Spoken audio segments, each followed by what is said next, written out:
Jangan lupa untuk like, subscribe, and comment. Sebelum melanjutkan menonton channel ini, terima kasih. Selamat datang kembali. Oke, kali ini kita akan coba gali lebih dalam ya. Peraturan Menteri Pendidikan Dasar dan Menengah nomor 13 tahun 2025. Ini kan pembaruan yang cukup signifikan ya dari aturan kurikulum sebelumnya. Betul sekali. Nah, tujuan kita sekarang, kita mau coba bongkar inti perubahannya, terus pahami apa sih yang benar-benar baru, dan kenapa ini penting banget buat arah pendidikan kita, mulai dari PAUD sampai SMK, bahkan SLB dan pendidikan kesetaraan juga kan. Siap ya? Mari kita bedah ini. Siap.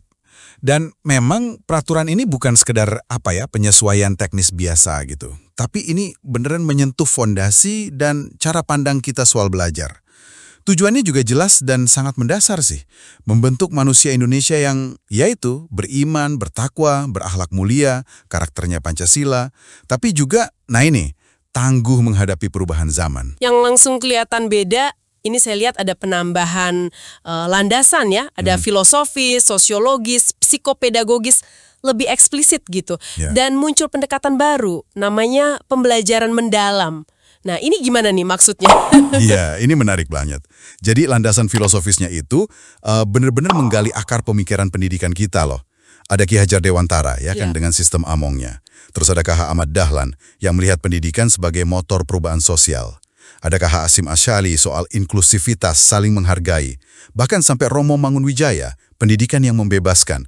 Semuanya itu kayak mengerucut ke gagasan pendidikan yang utuh, yang memanusiakan. Gitu. Kaya banget ya landasannya. Nah, terus pembelajaran mendalam ini jadi intinya. Jantungnya lah bisa dibilang. Pendekatan ini menekankan proses belajar yang memuliakan siswa. Jadi suasananya itu dibuat sadar, bermakna, dan juga mengembirakan.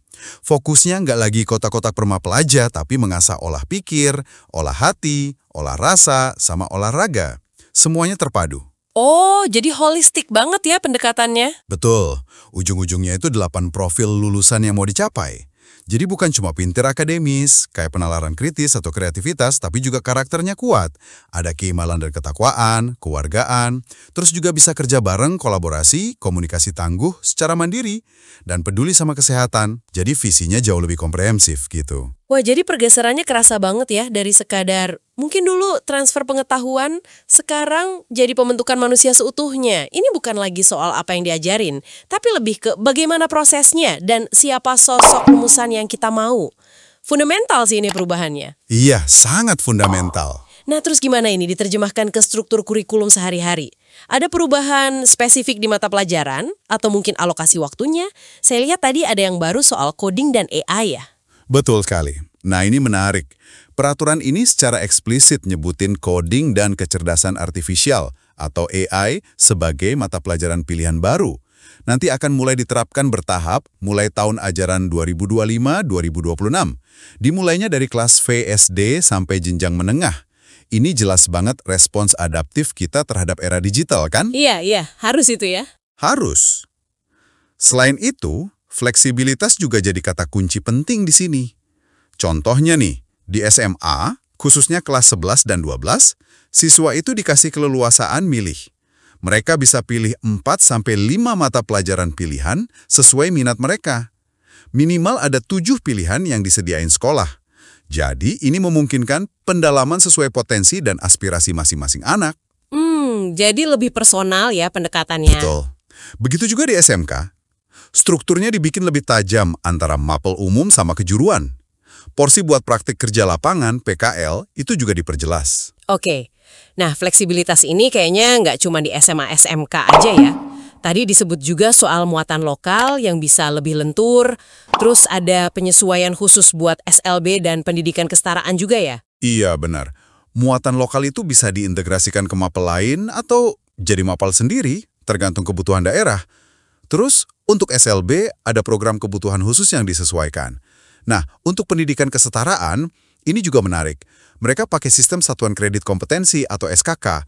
Jadi kayak sistem poin gitu deh, buat ngukur beban belajar yang lebih fleksibel. Paham. Nah, selain pelajaran inti di kelas, kan ada juga kegiatan pendukung yang penting ya buat pengembangan siswa secara utuh. Gimana nih peraturan baru ini memperkuat peran kokurikuler sama ekstrakurikuler? Oke, Untuk kokurikuler, sekarang dirancang lebih terstruktur.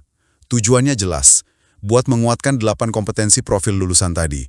Bentuknya bisa macam-macam, bisa proyek kolaboratif antar mata pelajaran, atau bisa juga gerakan pembiasaan baik, kayak 7 kebiasaan anak hebat gitu. Temanya juga bisa dikembangkan sekolah sesuai konteks. Oke, jadi lebih terarah ya kokurikulernya. Iya. Nah, kalau ekstrakurikuler, ada penegasan penting nih. Sekolah formal, baik dasar maupun menengah, itu wajib menyelenggarakan minimal kepramukaan atau kegiatan kepanduan sejenis. Oh, jadi pramuka itu wajib ya? Minimal itu, atau kepanduan lain. Tapi pilihan lainnya juga banyak banget. Ada olahraga, seni, karya ilmiah, sampai kegiatan keagamaan. Prinsipnya tetap harus sukarela, menyenangkan buat anak, dan tujuannya mengembangkan etos kerja serta kepedulian sosial. Penilaiannya juga kualitatif, jadi lebih lihat ke proses dan partisipasi aktif siswanya. Oke. Jadi kalau kita coba rangkum ya benang merahnya dari Permendikdasmen 13/2005 ini, kayaknya membawa angin segar ya, semangatnya ke pendidikan holistik lewat pembelajaran mendalam, fokusnya kuat banget ke karakter, terus ada 8 kompetensi kunci, didukung kurikulum yang lebih fleksibel, lebih adaptif juga sama zaman digital, kelihatan dari masuknya coding dan AI. Gitu ya kira-kira? Tepat sekali.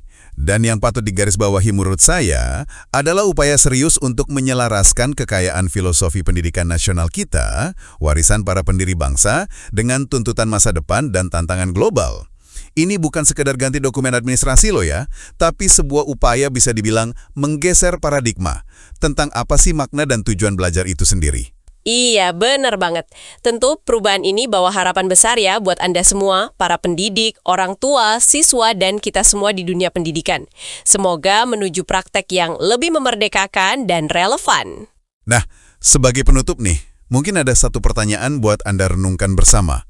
Dengan fondasi filosofis yang begitu kaya tadi, dan penekanan pada pembelajaran yang memuliakan serta bermakna ini, kira-kira bagaimana ya cara kita memastikan semangat perubahan ini benar-benar hidup, benar-benar terasa dalam setiap interaksi di ruang kelas, dan gak berhenti hanya jadi teks bagus di atas kertas peraturan. Itu mungkin yang perlu kita pikirkan bersama. Terima kasih sudah menonton channel ini.